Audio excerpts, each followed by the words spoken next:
Two sisters, one love, a deception that would echo through eternity.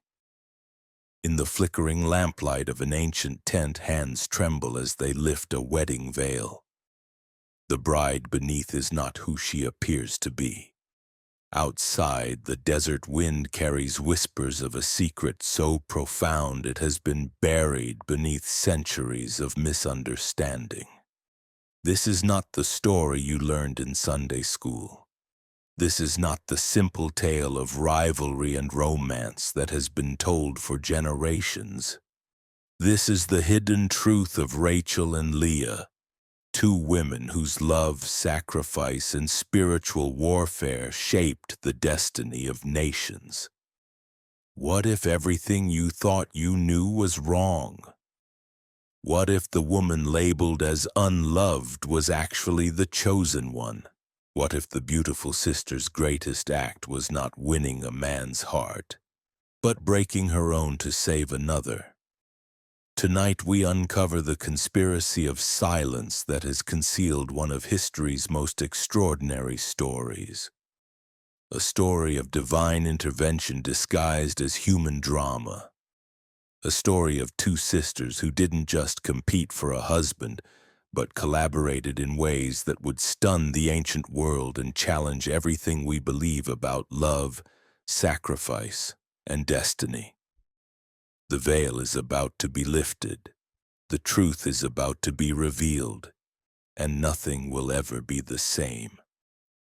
The sun rises blood-red over the plains of Padanaram, casting long shadows across a land where gods are many and truth is scarce.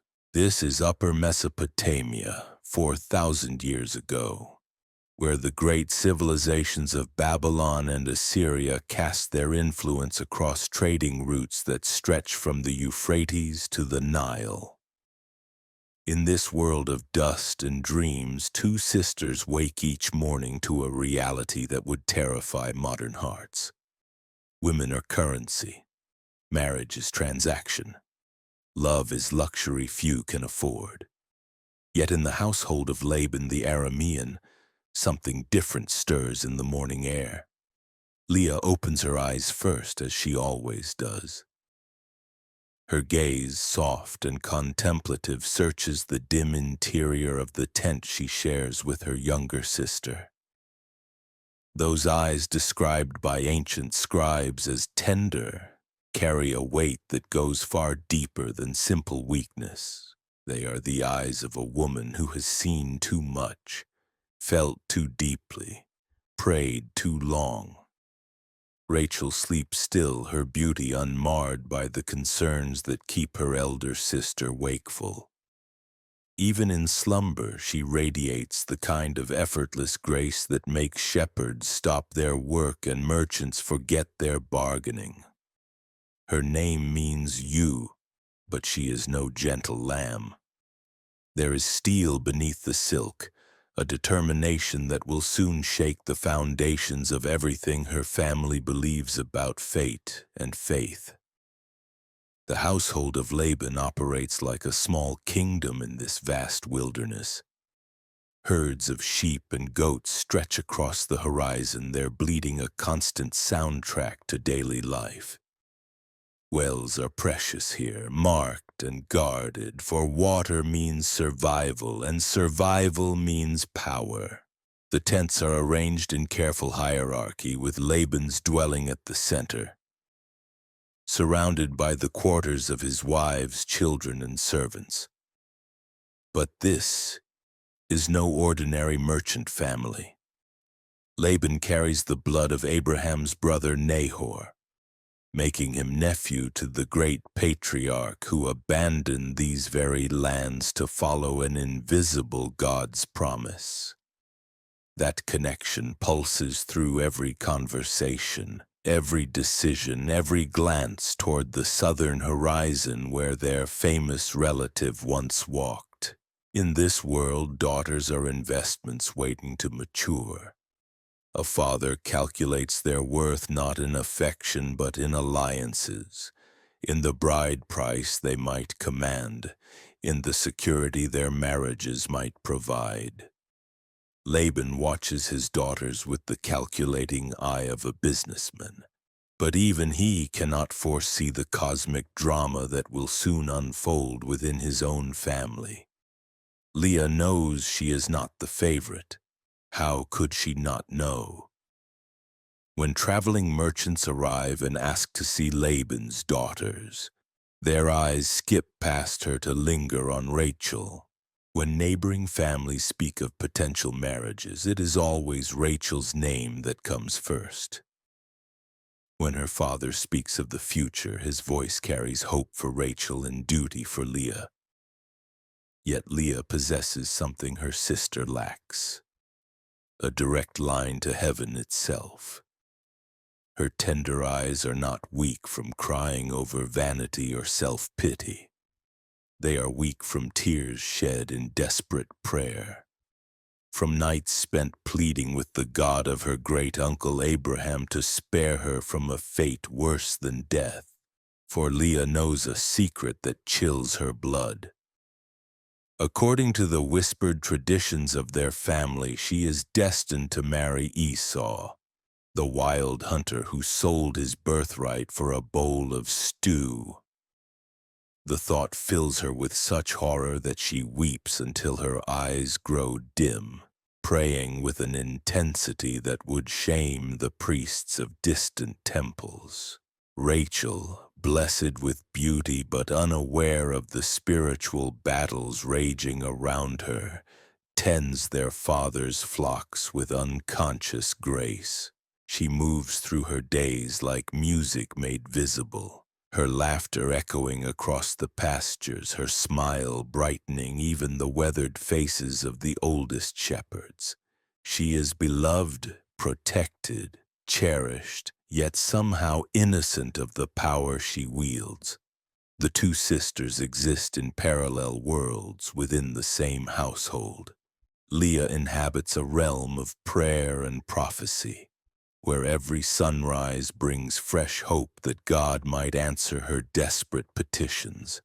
Rachel dwells in a world of immediate beauty and simple pleasure, where tomorrow holds no greater concern than which pasture might offer the sweetest grass for the sheep.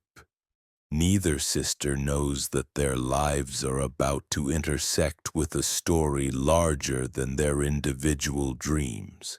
Neither understands that their very names, chosen by parents who thought only of earthly concerns, carry prophetic weight that will echo through millennia.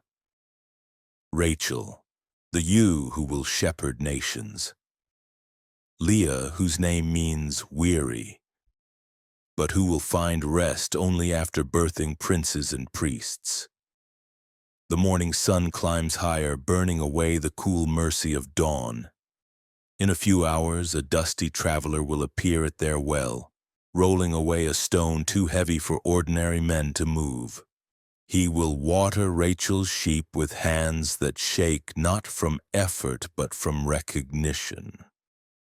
He will weep tears that have nothing to do with joy and everything to do with destiny finally arriving at its appointed hour.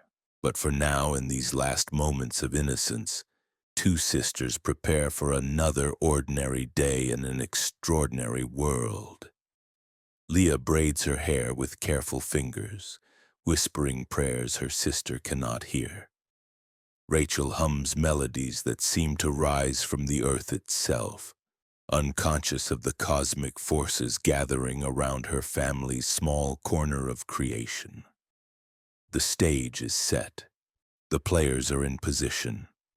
And somewhere beyond the veil of ordinary sight, heaven itself holds its breath, waiting for the moment when human choice and divine purpose will collide in ways that will reshape the understanding of love, sacrifice, and the mysterious ways of providence. The sun reaches its zenith, casting no shadows. In the perfect light of midday, nothing can be hidden. Everything is about to be revealed. The well of Haran stands like a monument to human cooperation in a landscape that knows little mercy. Its stone rim, worn smooth by countless hands, circles an opening that drops deep into the earth's hidden reserves. The massive stone that covers it requires the strength of multiple shepherds to move, a community effort that transforms the simple act of watering flocks into a social ritual. Rachel approaches the well as she has hundreds of times before, leading her father's sheep with the easy confidence of one born to this life. The animals follow her like children following their mother, trusting in her knowledge of where safety and sustenance can be found. She wears her beauty unconsciously, the way others wear familiar clothing, unaware of the power it holds over hearts and destinies. Today feels different, though she cannot name why. The air carries an electric tension, as if the sky itself waits for lightning. The sheep sense it too, clustering closer to her legs, their usual scattered grazing replaced by nervous unity. Even the ancient well seems to pulse with anticipation, though Rachel dismisses such thoughts as the product of too much sun. She has no way of knowing that her entire life has been preparation for this moment. Every skill learned, every relationship formed, every prayer whispered has been leading to this convergence of the ordinary and the eternal. The girl who tends sheep with such natural grace will soon find herself at the center of a story that defies every human understanding of how love and faith intertwine. Miles away, Leah kneels in the privacy of her tent, her forehead pressed against the woven carpet her mother brought from distant Ur. Her lips move in silent supplication, forming words that have become as natural as breathing. The same prayer, offered with the same desperate intensity day after day, year after year. Let it be your will that I not fall to the fate of the evil Esau. The words taste bitter in her mouth, not because she doubts their necessity, but because she knows the cost of their answer. To be spared from marriage to Jacob's twin would require a miracle, and miracles in Leah's limited experience often come wrapped in pain that cuts deeper than any earthly suffering. She has heard the stories whispered among the women when the men are away with the flocks. Esau, the red hunter, whose hands know violence better than tenderness. Esau, who despised his birthright enough to sell it for temporary satisfaction. Esau, whose rage at his brother's deception has become legendary among the tribes that travel these ancient routes. The very thought of becoming his wife fills Leah with a terror that goes beyond mere personal preference. This is not a young woman's romantic fantasy about love conquering all. This is the bone-deep knowledge that her soul would wither in the desert of such a union, that whatever purpose heaven might have for her life would die in the brutal simplicity of Esau's world. So she prays, and her prayers cost her. Each desperate petition to the God of Abraham extracts its price in tears that blur her vision and sleepless nights that hollow her cheeks. Her family sees only the physical evidence of her spiritual warfare, interpreting her tender eyes as weakness rather than recognizing them as the battle scars of a woman wrestling with destiny itself. Rachel knows nothing of her sister's midnight vigils. In the simple arithmetic of their household, Leah is the elder who will marry first, as custom demands. This fact sits lightly on Rachel's shoulders, a distant concern that rarely disturbs her present happiness. After all, she is young, beautiful, beloved. Time stretches before her like an endless pasture, full of possibilities she has not yet imagined. But today, as she guides the sheep toward the well where other shepherds already wait, something in her chest flutters like a caged bird. She tells herself it is merely excitement at the prospect of seeing friends, of sharing news and laughter around the ancient gathering place. Yet the feeling persists, growing stronger with each step toward the stone circle that has witnessed countless meetings, countless partings, countless moments when ordinary lives brushed against the extraordinary. The other shepherds nod their greetings, their eyes lingering on her face with the mixture of admiration and respect she has learned to expect. They know her as Laban's daughter, the beautiful one whose skill with the flocks matches her grace. They do not see the deeper currents running beneath her serene surface, the capacity for sacrifice that lies dormant in her heart, waiting for the moment when love will demand everything she thought she knew about herself. Neither sister understands that their individual stories are about to collide with a narrative far larger than personal happiness or family obligation. Neither realizes that their very different forms of preparation, Leah's agonized prayers and Rachel's unconscious readiness, are both necessary for what is coming. In the tent where Leah kneels, shadows shift as if moved by invisible hands. Her prayers have been heard, though she does not yet know it. The answer is already walking across the desert, drawing closer with each step, carrying his own burden of exile and hope, his own desperate need for the mercy that only God can provide. At the well, Rachel laughs at something one of the shepherds says, the sound bright and clear in the desert air.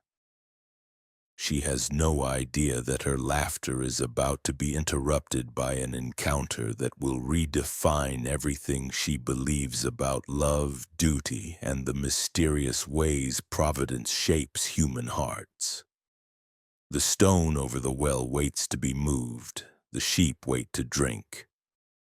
Two sisters separated by distance but connected by blood and destiny wait in their different forms of unknowing. And somewhere beyond the horizon, footsteps approach that will change everything.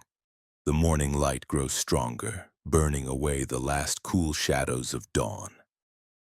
In the merciless clarity of desert sun, all illusions will soon be stripped away. Truth will stand naked and undeniable. Hearts will be revealed in all their weakness and strength. The moment of transformation draws near. The stone moves as if it weighs nothing. Rachel steps backward, her hand flying to her throat, watching in stunned silence as the massive covering of the well rolls away under the hands of a single man. Around her, the other shepherds murmur in amazement, their voices carrying the mixture of fear and awe that accompanies the witnessing of impossible things. But Rachel sees only the stranger's face, streaked with tears and dust, his eyes holding depths that seem to contain centuries of sorrow and hope intermingled. When he speaks her name, his voice breaks like a boy's, though his shoulders carry the breadth of a man who has walked through deserts both literal and spiritual. Rachel. The word hangs in the air between them, weighted with recognition that defies explanation. She has never seen this man before, yet something in her soul responds to his presence like iron drawn to lodestone. The sheep press closer to her legs, sensing the electricity that crackles in the space around the well, while the shepherds watch with the fascination of men witnessing the birth of legend. He tells her his name, Jacob, and speaks of kinship that makes her pulse quicken. the son of Isaac, grandson of Abraham, the nephew her father has spoken of in hushed tones around evening fires. But the stories never describe this intensity, this sense of standing at the convergence of earth and heaven, where ordinary moments transform into something that will echo through generations. As she leads him toward her father's tents, Rachel finds herself walking differently, as if the ground beneath her feet has become sacred. Every step feels weighted with significance she cannot name. The familiar landscape of her childhood seems suddenly charged with possibility, as if the very air thrums with the promise of transformation. Behind them, the well stands open, its stone covering cast aside like a discarded veil. The other shepherds water their flocks in wondering silence, each man carrying home a story that will grow larger with each telling, until the simple act of moving a stone becomes legend, and the beautiful girl who witnessed it becomes the stuff of songs. In her tent, Leah feels the change before she understands it. She has been praying, as always, her forehead pressed against the worn carpet, her lips forming the familiar words of petition and supplication. But suddenly the air around her shifts, becoming thick and expectant, like the atmosphere before a thunderstorm. Her skin prickles with awareness of invisible presences, as if angels have suddenly crowded into the small space, their wings brushing against the fabric walls. She lifts her head, her tender eyes wide with wonder and terror. The prayer dies on her lips, replaced by a certainty that arrives without explanation or proof. The answer is here. The response to years of desperate pleading has arrived in a form she never anticipated, carried by footsteps she cannot yet hear, but somehow knows are approaching. Her hands tremble as she reaches for her veil, pulling it across her face with movements made clumsy by the magnitude of what she senses approaching. This is not the gentle answer to prayer she might have imagined. This feels vast and terrible and wonderful, like standing too close to a fire that could either warm or consume. Through the tent walls she hears voices, her sister's laughter bright with excitement, and beneath it a man's deeper tones. The sound sends shivers through her body, not of attraction but of recognition that goes deeper than physical response. This voice will reshape her world, though not in ways she could ever have imagined. She knows with the inexplicable certainty that sometimes accompanies divine intervention, that her prayers have been answered. But she also knows with growing dread and hope intermingled, that the answer will cost her everything she thought she understood about herself, about love, about the ways of God with human hearts. In the main tent, Laban receives his nephew with the elaborate hospitality that desert customs demand. But his eyes calculate even as his mouth speaks welcome. Here is opportunity walking on two legs, a connection to the legendary Abraham that could elevate his family's standing among the tribes. Here is a man without property, but with a heritage that makes him valuable beyond the measure of sheep and gold. Jacob speaks little of his journey, but what he does reveal carries weight. He has fled from his brother's wrath, carrying nothing but the clothes on his back and a promise from the God of his fathers. He has wrestled with angels and dreamed of ladders that bridge earth and heaven. He carries stories that make Laban's eyes shine with the reflection of possibilities. But it is when Rachel enters the tent, her beauty made luminous by the strange joy that radiates from her face, that Jacob's voice fails him entirely. He looks at her as a man dying of thirst looks at clear water, with a desperation that transcends mere desire and enters the realm of need too deep for words. Laban sees the look and smiles. The calculating part of his mind begins working immediately, weighing advantages and obligations, considering how best to harness this obvious attraction for the benefit of his household. A man in love is a man who can be managed, especially when that love burns as clearly as what he sees in his nephew's eyes. In her tent, Leah wraps her arms around herself, feeling suddenly cold despite the warmth of the day. She has prayed for deliverance from an unwanted marriage, but she never considered what form that deliverance might take. Now, listening to the voices in the main tent, she begins to understand that her salvation might require a sacrifice she never anticipated. The whispers of the unknown grow louder, carried on desert winds that seem to bring messages from realms beyond human sight. Heaven and earth are drawing closer, preparing to collide in ways that will shatter the simple expectations of a merchant's household and replace them with something far more complex and wonderful and terrible. Rachel moves through the evening preparations like a woman walking in a dream, her hands performing familiar tasks while her mind struggles to comprehend the magnitude of what she has witnessed. The man who moved the stone with impossible strength, who wept at the sight of her, whose presence seems to make the very air around him shimmer with possibility. Leah remains in her tent, her prayers now wordless, her heart too full of unnamed emotions for coherent speech. She has asked for deliverance, and deliverance has arrived. But she begins to understand that answers to prayer rarely come in the forms we expect, and that the mercy of God often wears faces that look at first like anything but mercy. The sun sets over Padan Aram, painting the sky in shades of gold and crimson that seem to promise both glory and sacrifice.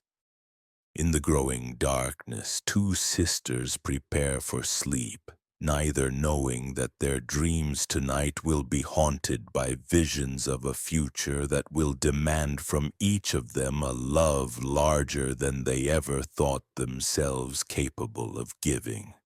The whispers of the unknown grow silent, settling into the patient quiet that precedes revelation. Tomorrow will bring clarity. Tomorrow will bring choices that will echo through eternity. Tonight, in the space between sleeping and waking, between the known and the unknowable, two hearts prepare to be broken and remade in ways that will astonish angels and confound human understanding. The transformation has begun. 7 years. The words fall from Jacob's lips like stones into still water, sending ripples through the carefully ordered world of Laban's household. 7 years of labor for the hand of Rachel. 7 years of service for the privilege of calling beauty his bride. The agreement hangs in the air between uncle and nephew, witnessed by the desert wind and sealed with handshakes that carry the weight of destiny. But in the shadows of the tent, where Leah listens to the bargain being struck, a different kind of earthquake begins. Her prayers have been answered, but not in the way her heart anticipated. Deliverance from Esau has arrived, but it wears the face of a deeper exile. She will watch for 7 long years as the man who might have been her salvation falls deeper in love with her sister each passing day. The tender eyes that have wept rivers of petition now fill with a different kind of tears. These are not the desperate sobs of a woman pleading for rescue. These are the silent drops that fall when hope transforms into something more complex than mere answered prayer. She has asked to be spared from one fate only to be delivered into another equally difficult to bear. Jacob moves through his days like a man possessed by purpose. His hands, which once trembled with exhaustion at strange wells, now work with the steady rhythm of a heart counting down to joy. Every dawn brings him closer to Rachel. Every sunset marks another day of service offered gladly on the altar of love. The sheep respond to his touch as if they sense the contentment that radiates from his very bones. He speaks little of his past, but sometimes in the evening hours when the flocks are settled and the family gathers around the cooking fires, fragments of his story emerge. He tells of dreams that came clothed in starlight, of wrestling matches that left him limping toward grace, of a God who speaks in whispers and shouts, in blessing and exile, in promises that take lifetimes to unfold. Rachel listens to these stories with eyes that grow brighter with each telling. She has lived her entire life in this desert landscape, where miracles are measured in successful births of lambs and the discovery of new grazing lands. But Jacob carries tales of a wider world, where the invisible becomes visible and men walk with angels as naturally as they walk with sheep. She finds herself changing in ways that surprise her. The simple pleasures that once satisfied her, the easy laughter that bubbled up without cause, the unconscious acceptance of her own beauty as life's greatest gift, all begin to seem somehow smaller than they once did. Not because they have diminished, but because her capacity for wonder has expanded to encompass possibilities she never imagined. In the quiet moments when she tends her father's flocks alone, Rachel often finds herself staring toward the horizon, as if expecting to see ladders stretching between earth and heaven, as if hoping to catch a glimpse of the divine drama Jacob describes with such quiet conviction. She has lived her entire life surrounded by the ordinary magic of desert survival. Now she hungers for the extraordinary magic that seems to follow her betrothed like perfume.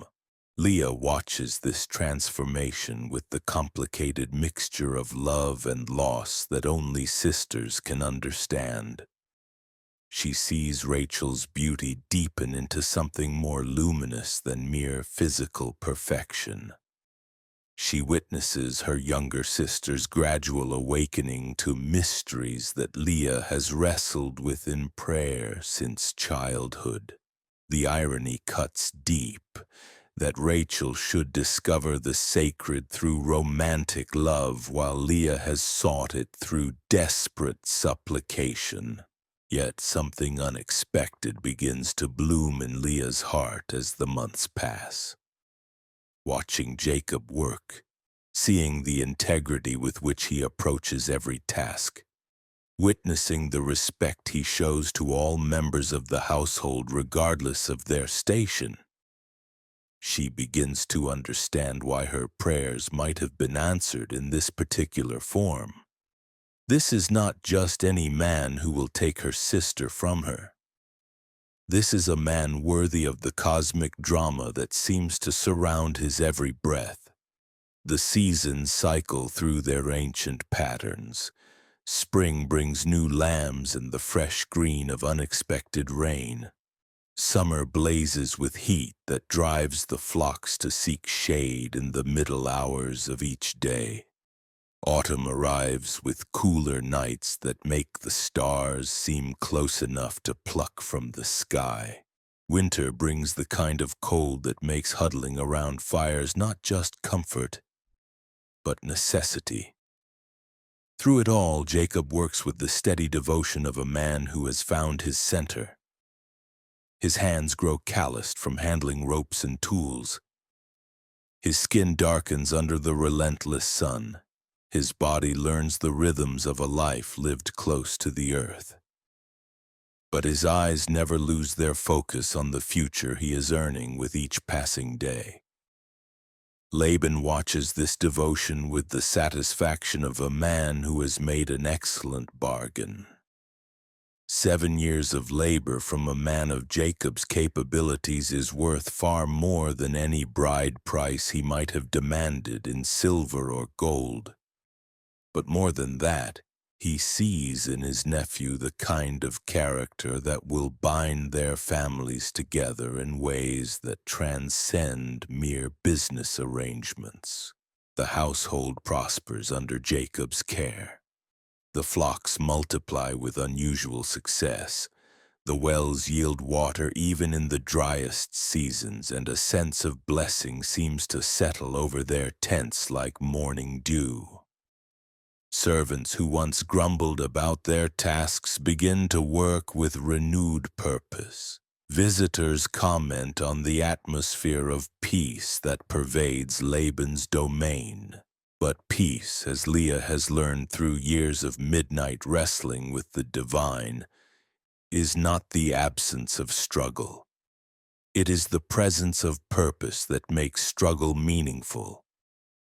And as the 7 years draw toward their close, she begins to sense that the true test of everyone's character lies not in the past they have survived, but in the future they are about to create. Rachel counts the days with the excitement of a bride, but also with something deeper. She has watched Jacob's faithfulness not just to his promise to marry her, but to his obligations to her father, to his care for the animals under his protection, to his mysterious relationship with the God who seems to guide his steps even in exile. She is marrying not just a man who loves her, but a man whose love has been tested and proven in ways that matter. The wedding preparations begin months before the appointed time. Fabrics are chosen, jewelry is crafted, foods are planned for the celebration that will unite 2 branches of Abraham's family tree. The air itself seems to vibrate with anticipation, as if all of creation holds its breath waiting for the moment when promise becomes fulfillment. Yet in the tent where Leah spends her evenings, a different kind of preparation unfolds. She has never stopped praying, but her prayers have evolved from desperate petition to something more complex. She asks not for different circumstances, but for the grace to meet whatever circumstances arise with dignity intact and faith unshaken. She has no way of knowing that her prayers are about to be answered in ways that will astonish heaven and earth alike. She cannot foresee that the wedding she dreads attending will become the stage for her own entrance into the story that will reshape nations. She does not yet understand that sometimes the greatest acts of love require the breaking of hearts before they can be remade into vessels large enough to hold divine purpose.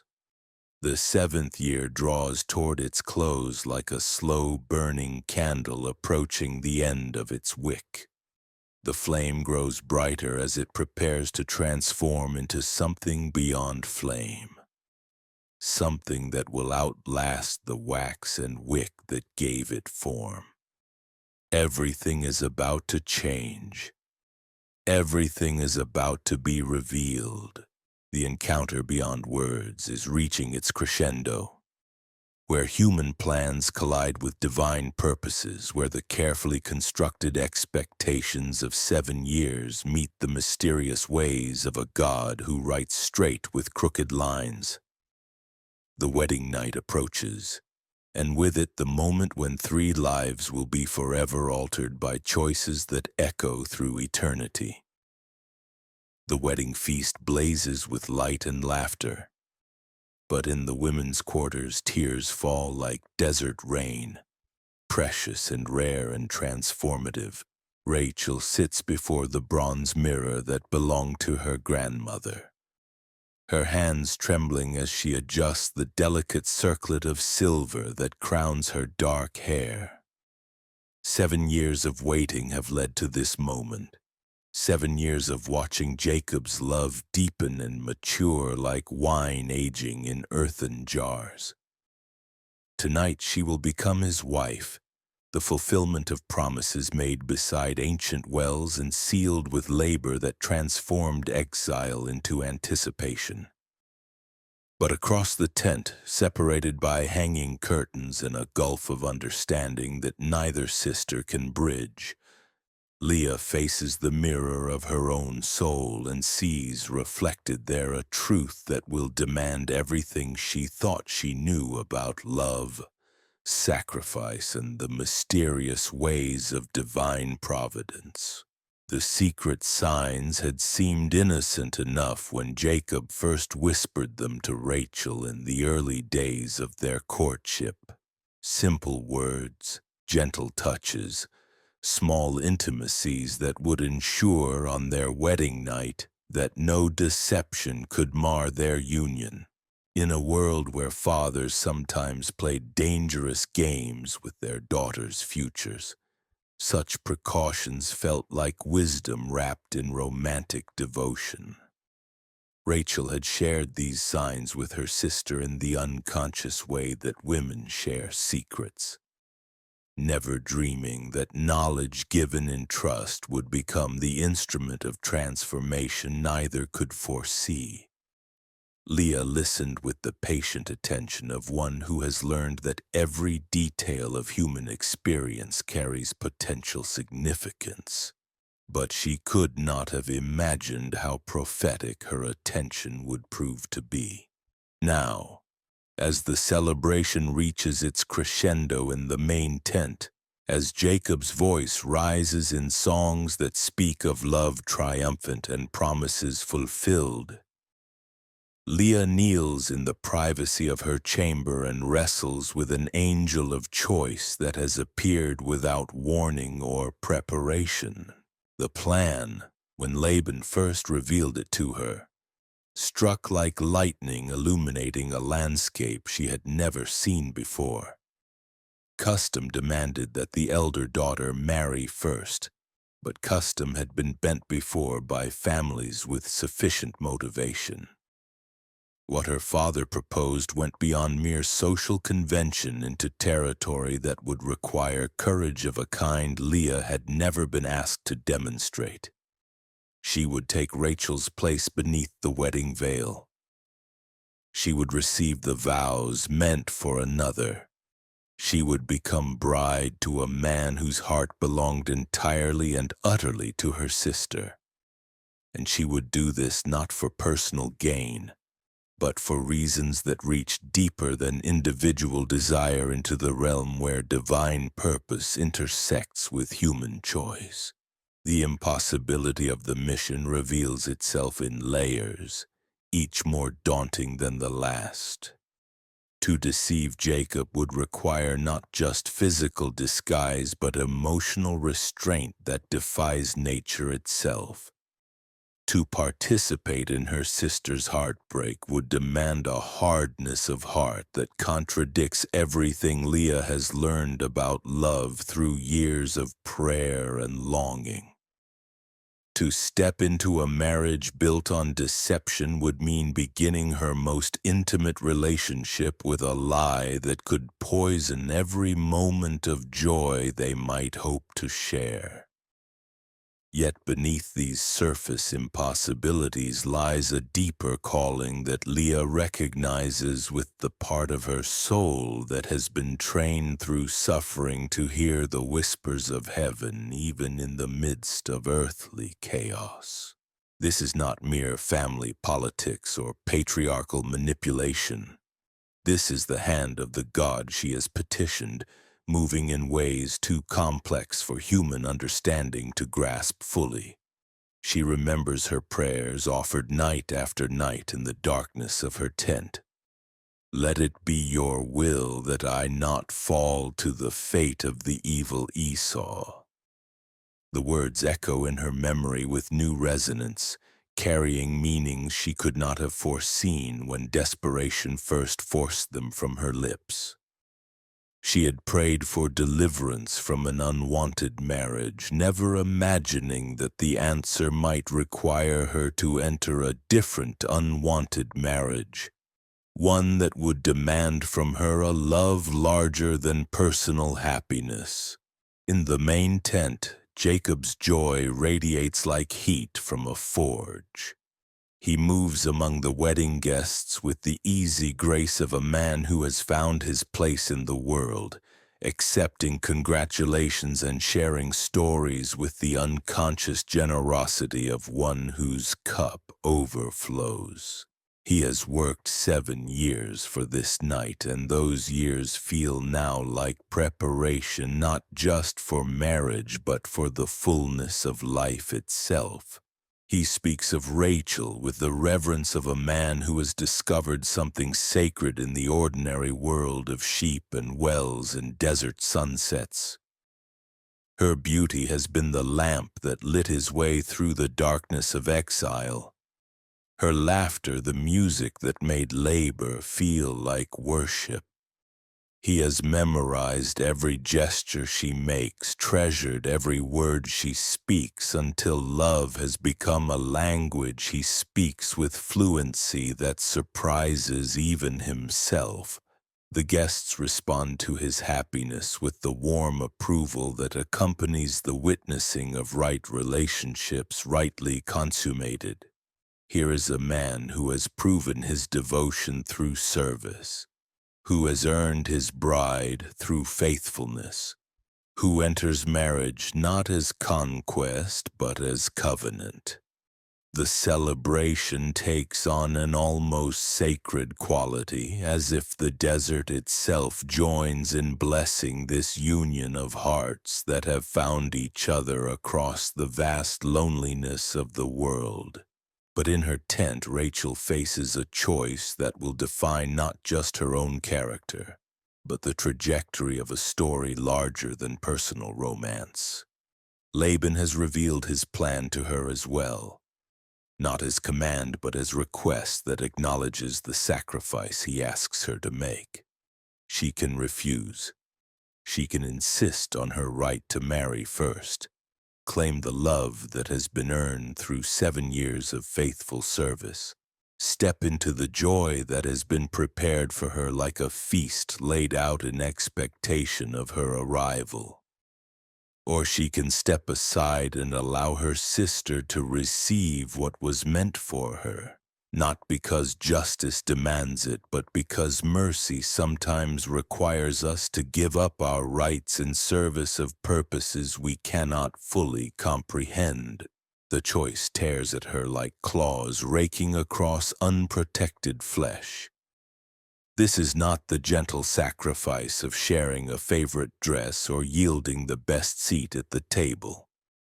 This is the surrender of her heart's deepest desire, the relinquishment of the future she has imagined in such vivid detail that it feels more real than the present moment in which she must decide. Yet as she sits before her mirror, seeing her own face reflected back at her with all its beauty and all its anguish, Rachel begins to understand something about love that 7 years of being loved have not taught her. True love, the kind that echoes the love of heaven for earth, sometimes requires us to want what is best for the beloved more than we want our own happiness. Jacob deserves to enter marriage without deception. Leah deserves the chance to build a life with a man worthy of her deep capacity for devotion. Their future children deserve to be born from love that has been purified by sacrifice rather than tainted by manipulation. And perhaps in ways she cannot yet see, this moment of surrendering what she most desires will open doors to joys she cannot yet imagine. The impossible mission reveals itself not as burden but as invitation, not as loss but as transformation. Rachel has been loved as few women are ever loved, treasured and cherished and made the center of a man's universe. Now she is called to love with the same intensity, to demonstrate devotion not through receiving but through giving. Not through being chosen but through choosing to step aside so that choice itself can be redeemed. The wedding veil waits, ready to conceal the face beneath it. The secret signs rest in the memory of two sisters who must decide whether knowledge shared in trust will become the instrument of betrayal or the foundation of sacrifice that sanctifies even deception in service of divine purpose. The impossible mission hangs in the balance, waiting for hearts to choose between what they want and what love demands, between the happiness they can grasp and the holiness they can become. The night deepens. The celebration reaches its peak. And somewhere in the space between what is and what could be, heaven itself holds its breath, waiting to see if human hearts can rise to meet the impossible with courage that transforms mission into miracle. The fabric of deception feels heavy in Leah's hands, heavier than any cloth should bear. The wedding veil that will transform her from sister into bride carries the weight of choices that will echo through generations, each thread woven with consequences she cannot fully comprehend. In the lamplight of her tent, shadows dance like spirits wrestling with the magnitude of what is about to unfold. Rachel sits beside her, their hands intertwined in a grip that speaks of understanding deeper than words. Two sisters bound by blood and now by a conspiracy that defies every convention of their world. Prepare to execute a plan that will require them to become people they never imagined they could be. The beautiful one will step aside. The unloved one will step forward. And both will discover that love sometimes demands sacrifices that feel like death before they reveal themselves as resurrection. The resistance begins immediately, not from external forces but from the very fabric of their own beings. Rachel's body rebels against the decision her mind has made, her stomach churning with a sickness that has nothing to do with food and everything to do with the unnatural act of surrendering her heart's deepest desire. She has loved Jacob with the pure intensity of first love, the kind that makes every sunrise feel like personal gift and every sunset like promise of tomorrow's joy. Now she must watch that love be given to another, must participate in its transfer with steady hands and unwavering voice. The resistance manifests in trembling fingers that struggle to fasten Leah's bridal ornaments, in tears that threaten to spill despite her fierce determination to remain strong. This is not the gentle melancholy of romantic disappointment. This is the tearing of soul fabric, the rending of dreams that have become so integral to identity that their removal feels like amputation. Leah faces her own form of resistance, equally devastating in its intensity. Her conscience screams against the deception she is about to perpetrate, against the violation of trust that will poison the beginning of what should be the most sacred relationship of her life. She has prayed for 7 years to escape an unwanted marriage. only to find herself entering a different unwanted union, one that will be built on lies rather than mutual choosing. The tender eyes that have wept rivers of supplication now overflow with different tears. The bitter drops that fall when answered prayer arrives wearing a mask so terrible that it seems more like punishment than blessing.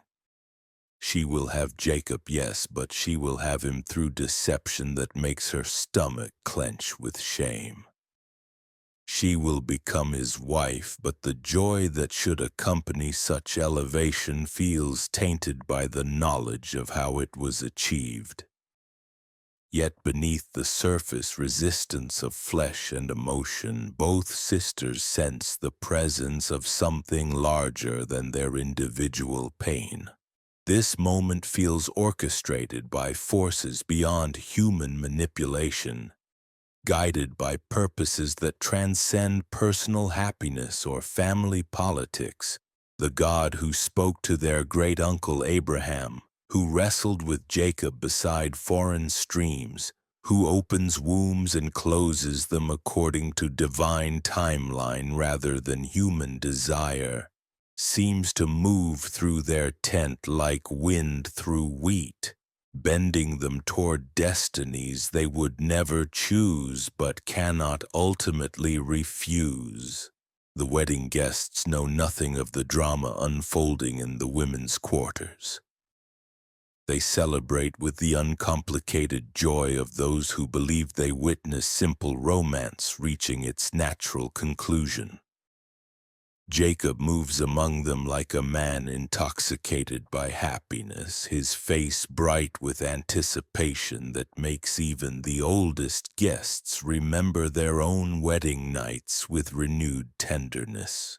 He speaks of Rachel with the eloquence of a poet discovering language for the first time. His words painting pictures of a love so pure it seems to sanctify the very air around him. The men nod with approval, recognizing in his devotion the kind of faithfulness that builds strong families and stable communities. The women smile with the satisfaction of those who have witnessed love triumph over circumstance, who see in this union proof that patience and perseverance eventually receive their reward. None of them can imagine the complexity of emotions that rage beneath the surface of celebration. None suspect that the greatest love story being written tonight is not the one they came to witness, but the one being authored in secret by two sisters whose sacrifice will reshape their understanding of what love actually means when it moves beyond desire into the realm of divine purpose. As the evening deepens, the resistance intensifies. Rachel finds herself memorizing Jacob's face with desperate attention, storing up images against the famine of separation that approaches. She watches the way he throws back his head when he laughs. The gesture so familiar it feels like part of her own body's memory. She notices how his eyes seek her across the crowded tent, carrying messages of love so intimate that receiving them feels like physical touch. This will be the last night she is the primary object of that gaze. Tomorrow, when truth is revealed, those eyes will carry different messages weighted with betrayal and confusion, and the complicated grief of love redirected against its will. The thought cuts through her like a blade, sharp enough to make her gasp audibly, though the sound is lost in the noise of celebration. Leah's resistance takes a different form, manifesting as a terror so complete it threatens to paralyze her entirely. She has never been the center of male attention, never been pursued or desired or chosen for qualities that go beyond duty and convenience.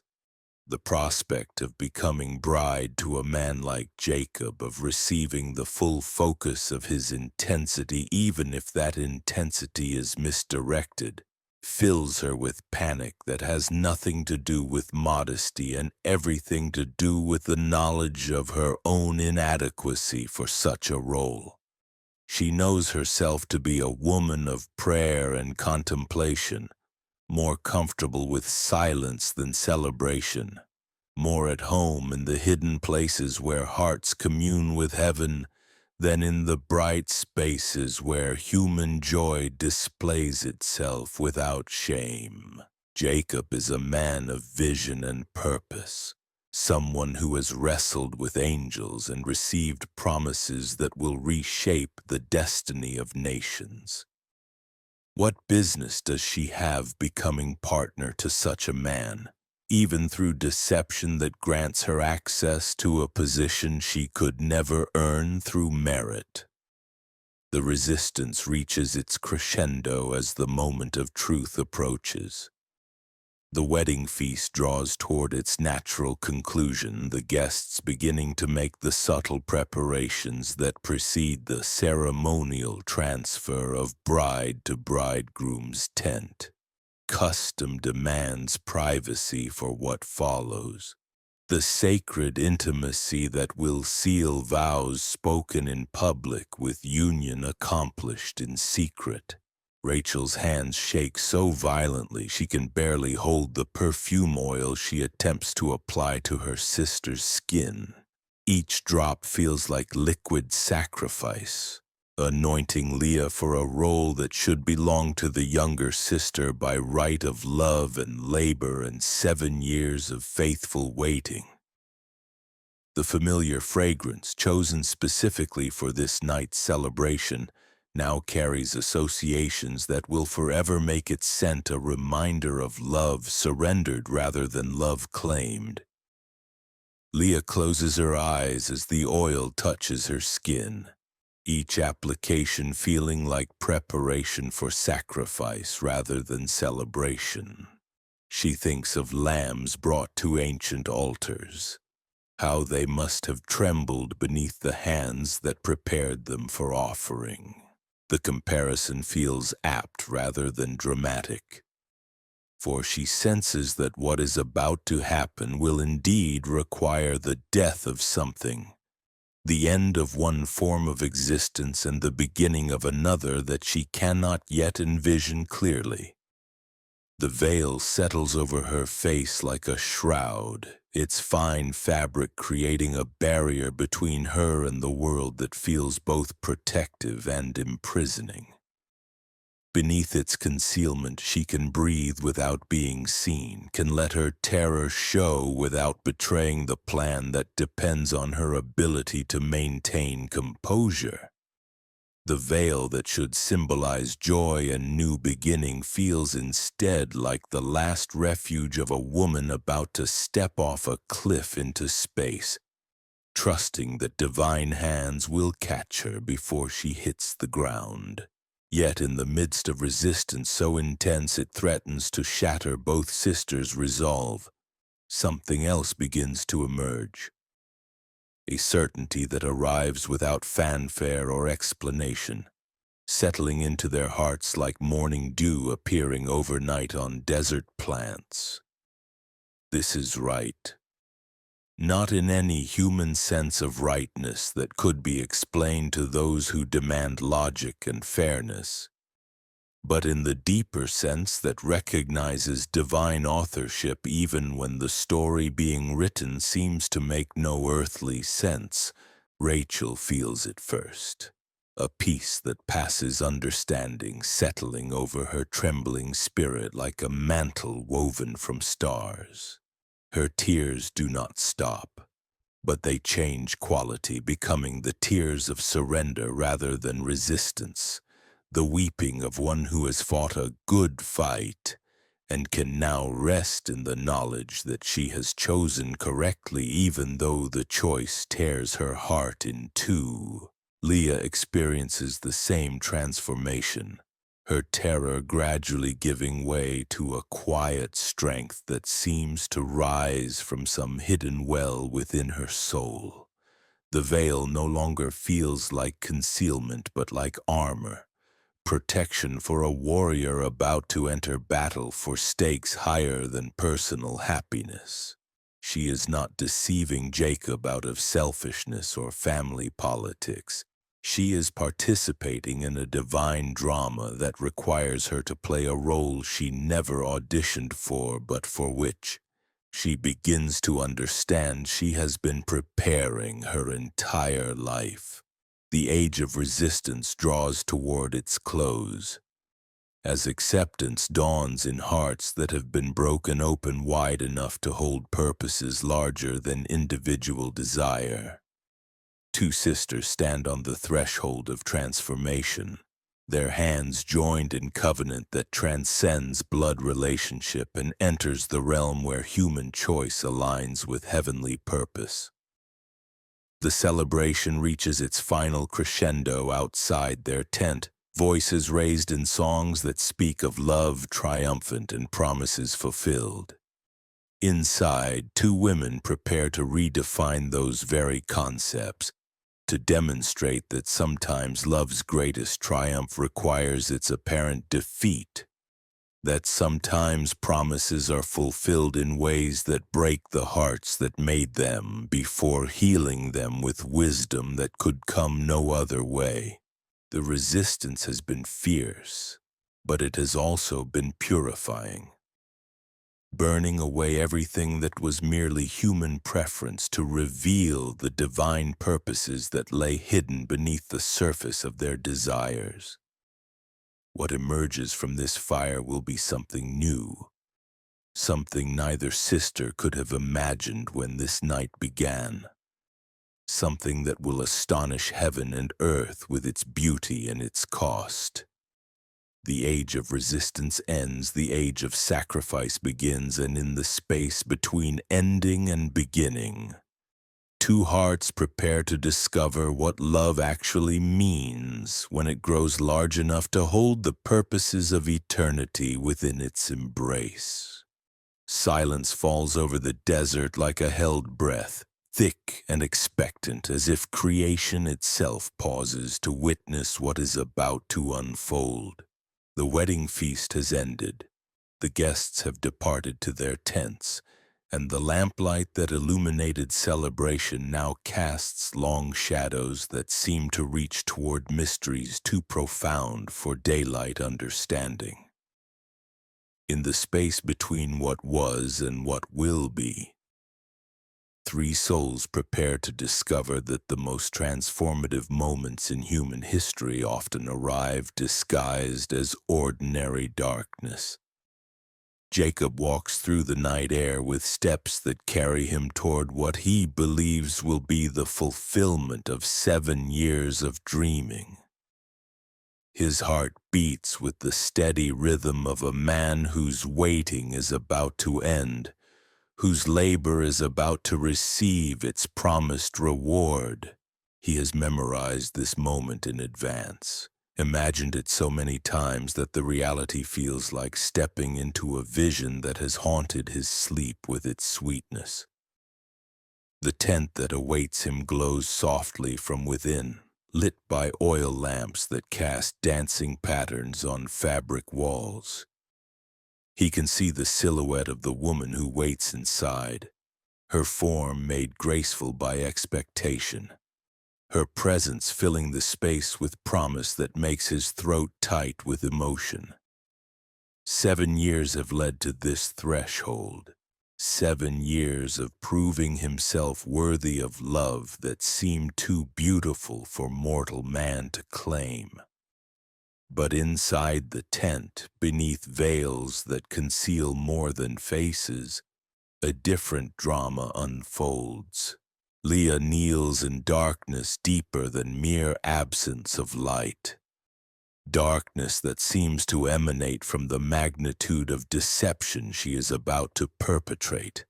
Her hands tremble as she adjusts the fabric that will hide her identity. each movement feeling like preparation for a performance that could either damn her soul or transform it in ways she cannot yet comprehend. The secret signs rest in her memory like coals waiting to kindle flame. Rachel's whispered instructions, shared in innocence and received in desperation, now become the tools that will either build a marriage on foundation of lies or create space for truth too large for human understanding to grasp immediately. Each word she will speak, each gesture she will make carries weight that threatens to crush her beneath its significance. Rachel waits in her own tent, her ear pressed against fabric walls that cannot muffle the sound of approaching footsteps that belong to the man she loves walking toward marriage with her sister.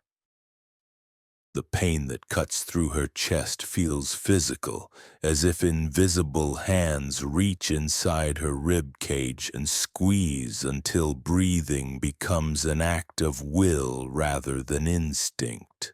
This is what martyrdom feels like, she realizes, this voluntary surrender of everything that makes life seem worth living. Yet even as agony threatens to overwhelm her, something else stirs in the darkness of her solitude.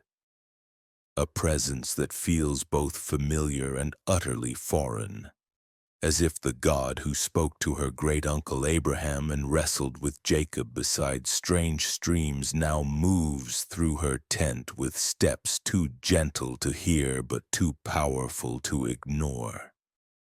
The air itself seems to thicken with divine attention, as if heaven bends close to witness sacrifice that echoes its own mysterious ways. Jacob reaches the tent entrance, his hand lifting to brush aside the fabric that separates him from joy he has earned through faithfulness that transformed exile into anticipation. His voice, when he speaks the secret words that should identify him to his beloved, carries tenderness that makes even the night winds seem to pause in respect. These phrases, crafted in the early days of courtship and polished by repetition through 7 years of longing, now serve as keys to unlock what he believes will be paradise regained. Leah's response comes from throat that feels lined with sand, her voice barely recognizable to her own ears. The words that should belong to Rachel fall from lips that have never spoken them before. Yet somehow they carry conviction that surprises her with its strength. She is not merely reciting memorized responses. She is participating in a ritual that seems to reach beyond deception into realms where truth wears masks that confound human understanding. The lamp flames flicker as Jacob enters, casting light that illuminates and conceals simultaneously. In the golden glow that dances across tent walls, shadows become substance and substance becomes shadow, creating an atmosphere where nothing is quite what it appears to be. The woman who awaits him is veiled in fabric that tradition demands, her form familiar yet somehow changed by the solemnity of the moment. He approaches with reverence that makes each step feel like pilgrimage, his hands reaching toward what he believes will be the culmination of love that has sustained him through years of labor and longing. The veil that conceals his bride's face seems to shimmer with significance beyond mere wedding custom, as if it holds mysteries that will be revealed only when hearts are ready to receive truths too profound for immediate comprehension. Leah receives his touch with soul that feels simultaneously empty and overflowing, hollow with the knowledge of deception yet filled to bursting with emotions she cannot name. His hands, calloused from 7 years of working for the privilege of this moment, carry gentleness that makes her understand why Rachel has loved him with devotion that accepts even betrayal as acceptable cost for his happiness. The conversation that passes between the moves and the strange cadences of ritual fulfilled, each phrase carrying double meaning that neither speaker fully grasps. Jacob speaks words of love earned through patience, while Leah responds with words that cost her everything she thought she knew about truth and lies, about right and wrong, about the nature of love itself when it grows large enough to encompass purposes beyond personal desire. In her solitary tent, Rachel experiences visions that arrive unbidden in the darkness of her sacrifice. She sees with clarity that transcends normal sight, children yet unborn who will carry the blood of both sisters, nations that will emerge from this night's deception, purposes of heaven that require the breaking of human hearts before they can be fulfilled. The pain that tears through her chest begins to transform into something else, something that feels less like ending and more like beginning. The lamplight in Jacob's tent grows dimmer as the night deepens, but the significance of what unfolds there grows brighter with each passing moment. Two souls meet in intimacy built on deception, yet something true emerges from their joining, something that neither intended but both somehow recognize as necessary for purposes that reach beyond their individual understanding. Dawn breaks over ancient tents, revealing truths that will echo through eternity. Two sisters discovered that love's greatest victory sometimes requires its apparent defeat. Rachel learned that true devotion means wanting the beloved's happiness more than your own. Leah found that answered prayers often arrive wearing masks we don't recognize as mercy. Their story whispers to every heart that has ever felt forgotten, every soul that has sacrificed in silence, every spirit that has chosen love over personal gain. In a world that measures worth by what we receive, they showed us the sacred mathematics of what we give. The hidden truth of Rachel and Leah lives on in every act of selfless love.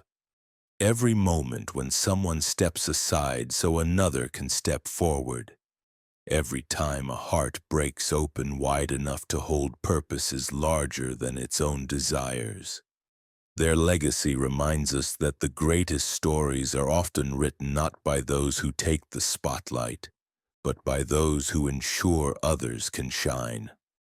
If this ancient tale of sacrifice and redemption moved something within you, let us know in the comments below. Share how their story connects to your own journey.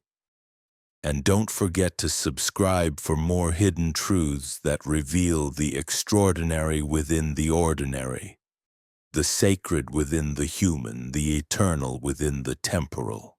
Dawn breaks over ancient tents, revealing truths that will echo through eternity. Two sisters discovered that love's greatest victory sometimes requires its apparent defeat. Rachel learned that true devotion means wanting the beloved's happiness more than your own.